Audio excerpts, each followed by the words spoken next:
This video is sponsored by NordVPN.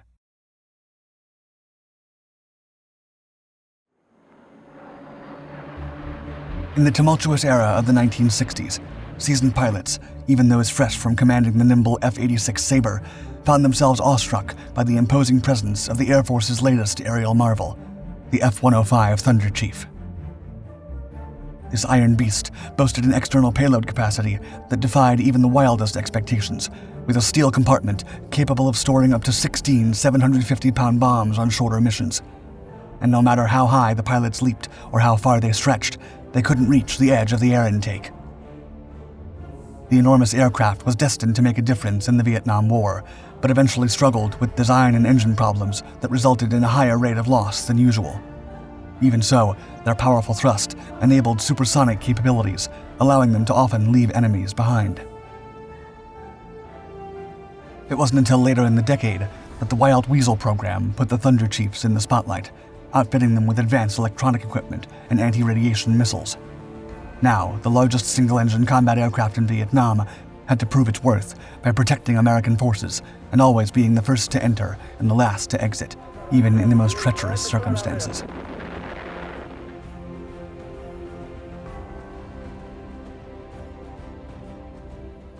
Just like Cold War-era aircraft allowed nations to transcend boundaries and reach new horizons, at Dark Skies, we often encounter digital boundaries when researching our documentaries. Region-restricted articles, documents, videos, and other crucial materials can be a real hurdle and make our jobs harder, but that's where NordVPN comes in, helping us bypass these geo-restrictions and ensuring we access vital and accurate information from every corner of the globe. We're able to ensure the authenticity of the content we love to produce for you. And now we want to let you in on this secret weapon. Dark Skies viewers get a special offer by visiting nordvpn.com/darkskies and getting 4 extra months on a 2-year plan. Just as pilots explore the world, you too can explore your favorite content without boundaries. Even when traveling, stay virtually at home with NordVPN. By protecting and changing your IP address, you also protect your online identity. Moreover, NordVPN offers additional perks, like 24/7 customer support, apps for all major platforms, and protection for up to 6 devices under one account. Enjoy endless country-tailored entertainment at a fraction of the price by heading over to nordvpn.com/darkskies.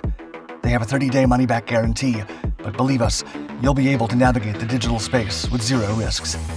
Try it out. The Thunder Chief. In 1952, Republic Aviation embarked on a self-funded project for a successor to their own F-84F Thunderstreak aircraft. The company's objective was to develop a supersonic single-seat fighter bomber capable of carrying nuclear weapons and heavy bomb loads over long distances at high speeds. This endeavor resulted in the creation of the F-105 Thunder Chief, a mid-wing monoplane with a swept wing, which, at the time the first variant entered service in 1958, was the largest single-seat, single-engine combat aircraft in the world, weighing approximately 50,000 pounds. As the company rolled out improved variant after improved variant, the initially planned role for the model changed after the Air Force issued a requirement for an all-weather attack. Republic then proposed the F-105D, considered the main production version of the Thunder Chief series. Powered by a J-75P-19W jet engine, fed by 2 intakes positioned in the wing roots, the nose was left free for a radome that housed the multi-mode radar AN/ASG-19 Thunderstick. This system enabled operations at night and in adverse weather conditions, optimizing the Thunder Chief for air-to-ground and air-to-air missions at both low and high altitudes. The all-weather fighter-bomber variant made its maiden flight in June 1959, and initial testing results impressed top Air Force and Republic officials, causing a production quantity raise. Inside the bomb bay. The aircraft's fuselage provided room for 1,184 gallons of fuel, but the Thunder Chief D's highlight was its impressive internal bomb bay. With all ordnance carried externally, allowed by multiple weapons racks on the center line of the fuselage and wing pylons, this aircraft had the remarkable ability to handle an impressive arsenal of weapons, making it a true powerhouse on the battlefield. In addition to external fuel tanks and electronic countermeasures equipment, the F-105D could carry an astonishing load, with up to 8 750-pound bombs on long-range missions.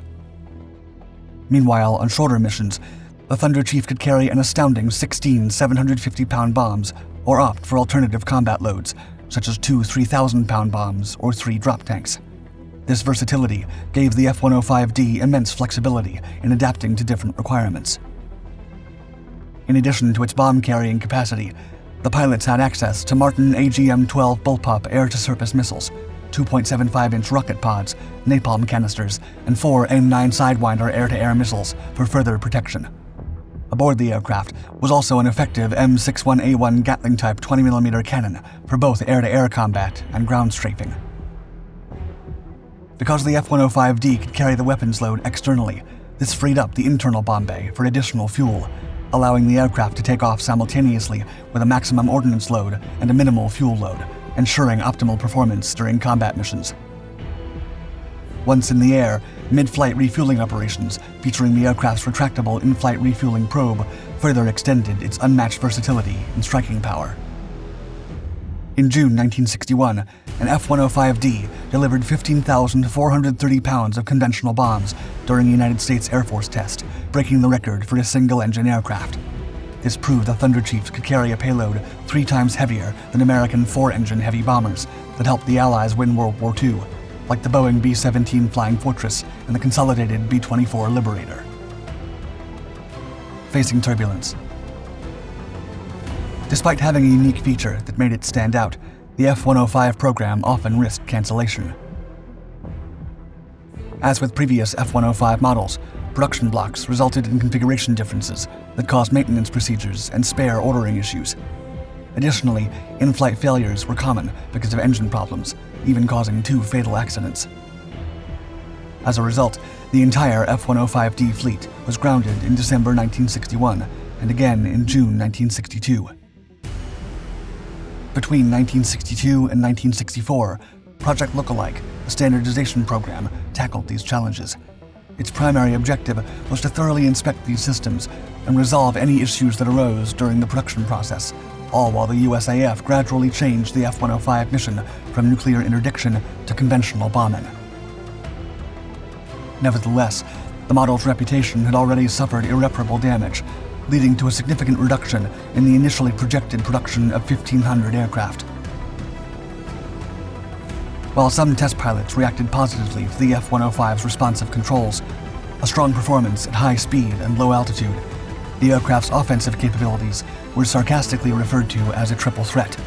It could bomb you, strafe you, or fall on you. The Thunder Chief at war. Despite the considerable problems, the F-105 Thunder Chief, particularly the D model, became the primary attack aircraft during the early stages of the Vietnam War. Following the Tonkin Gulf incident in the summer of 1964, the United States Air Force sent F-105s to Southeast Asia, and the Thunder Chief made its combat debut in August of that year, when the 36th Tactical Fighter Squadron attacked an anti-aircraft artillery site. As Operation Rolling Thunder began in March 1965, numerous F-105Ds were deployed to Thailand for intense bombing operations, becoming the most intense air and ground battle waged during the Cold War period. On April 3rd, 45 Thunder Chiefs were sent on a mission to attack the Tan Hoa Bridge, also known as Dragon's Jaw. The initial strike proved successful, but during a subsequent attempt the following day, enemy MiG-17s skillfully utilized altitude and cloud cover to evade the escorts and focus their attacks on the vulnerable Thunder Chiefs. During the engagement, 2 Thunder Chiefs were lost to the MiGs. It was during these initial confrontations with the enemy that Air Force officials realized the American Thud, as it was known to its crews, was less maneuverable than more nimble Russian-made MiGs. Additionally, because the aircraft's ordnance was carried externally, maximum performance could only be reached once the bombs and rockets had been jettisoned, or after the F-105D was clear of the target. Still, when attacked, the powerful thrust of the Thunder Chief's J-75 engine allowed the aircraft to fly supersonic, quickly leaving its pursuers behind. The type's powerful 20mm Vulcan cannon worked particularly well, downing 27 enemy fighters in a year. Wild Weasels. During the Rolling Thunder campaign, the Soviet-built SA-2 Guideline surface-to-air missile posed a significant threat to American attack aircraft, jeopardizing air operations over North Vietnam. The Wild Weasel program was established to neutralize this formidable weapon and ensure the safety of American forces' protection. The code name referred to a specialized American Air Force aircraft equipped with anti-radiation missiles, and they were tasked with suppressing enemy air defenses. The F-105F Thunder Chief, a combat-capable two-seat trainer version of the Thud, was chosen for the job, replacing the F-100F Wild Weasel 1 in the summer of 1966. These Thunder Chief aircraft were outfitted with advanced electronic equipment, including radar homing and warning systems, and later received additional sensors. Armed with two AGM-45 Shrike anti-radar missiles and a powerful bomb or rocket load, they targeted and damaged several SAM sites. The F-105F Wild Weasels undertook two primary types of missions. The first, and more frequent, involved providing strike support by suppressing SAM sites and gun-laying radars ahead of strike forces. They would remain in the area until the strike force completed its mission. The second mission, known as Hunter-Killer, entailed luring a SAM site to fire the SA-2 missile, revealing its location and presenting the Wild Weasels with an opportune moment to destroy it. As North Vietnamese defenses grew more substantial, the F-105F Wild Weasels continuously developed tactics and became indispensable for high-threat strikes in North Vietnam. They soon became the backbone of USAF SAM suppression during Operation Rolling Thunder. A select few of these aircraft were deployed from Thailand, stationed with the 335th Tactical Fighter Wing at Tuk Ly and the 388th Tactical Fighter Wing at Karat. The effectiveness of the F-105 Wild Weasels was evident, as the number of SA-2 batteries in North Vietnam increased from 6 to approximately 30 during the Rolling Thunder campaign. They achieved air-to-air victories, credited with shooting down 27.5 enemy aircraft, primarily MiG-17s, using cannon fire and Sidewinder missiles. In late 1967, an enhanced variant, the Wild Weasel F-105G, entered service. Despite the inherent dangers of these missions, the pilots displayed extraordinary bravery, with Colonel Leo K. Thorsness and Major Merlin H. Dethlefsen eventually earning the Medal of Honor for their exceptional valor while engaging several aircraft and protecting the crews while repeatedly exposing themselves to anti-aircraft fire. End of an era. The F-105 Thunder Chief, with a total production of 833 aircraft, 610 being F-105Ds, conducted over 20,000 combat missions in Vietnam. Out of those, more than 40% were lost, and this incredibly high loss rate sealed their fate, leading to the aircraft becoming the only American aircraft removed from combat. Following this decision, the Thunder Chief was rapidly withdrawn from USAF service, and the McDonnell Douglas F-4 Phantom II and the swing-wing General Dynamics F-111 Aardvark replaced it. However, the specialized F-105 Wild Weasel variants remained in service until 1984 by the F-4G Wild Weasel 5. The surviving Thunder Chiefs were transferred to Air Force Reserve and Air National Guard units, but as the aircraft aged, maintenance became increasingly challenging. The 466th TFS, the 508th TFW, and Air Force Reserve unit made the final flight with the F-105D on February 25, 1984, marking the end of the Thunder Chief's active service. Thanks for watching. In today's digital age, whether you're safeguarding yourself from cyber threats or unlocking the full potential of content on your computer, it's essential to have the right tools. Seize this exclusive offer for Dark Skies viewers, 4 extra months on a 2-year plan at nordvpn.com/darkskies. Stay secure and explore the digital world without limits.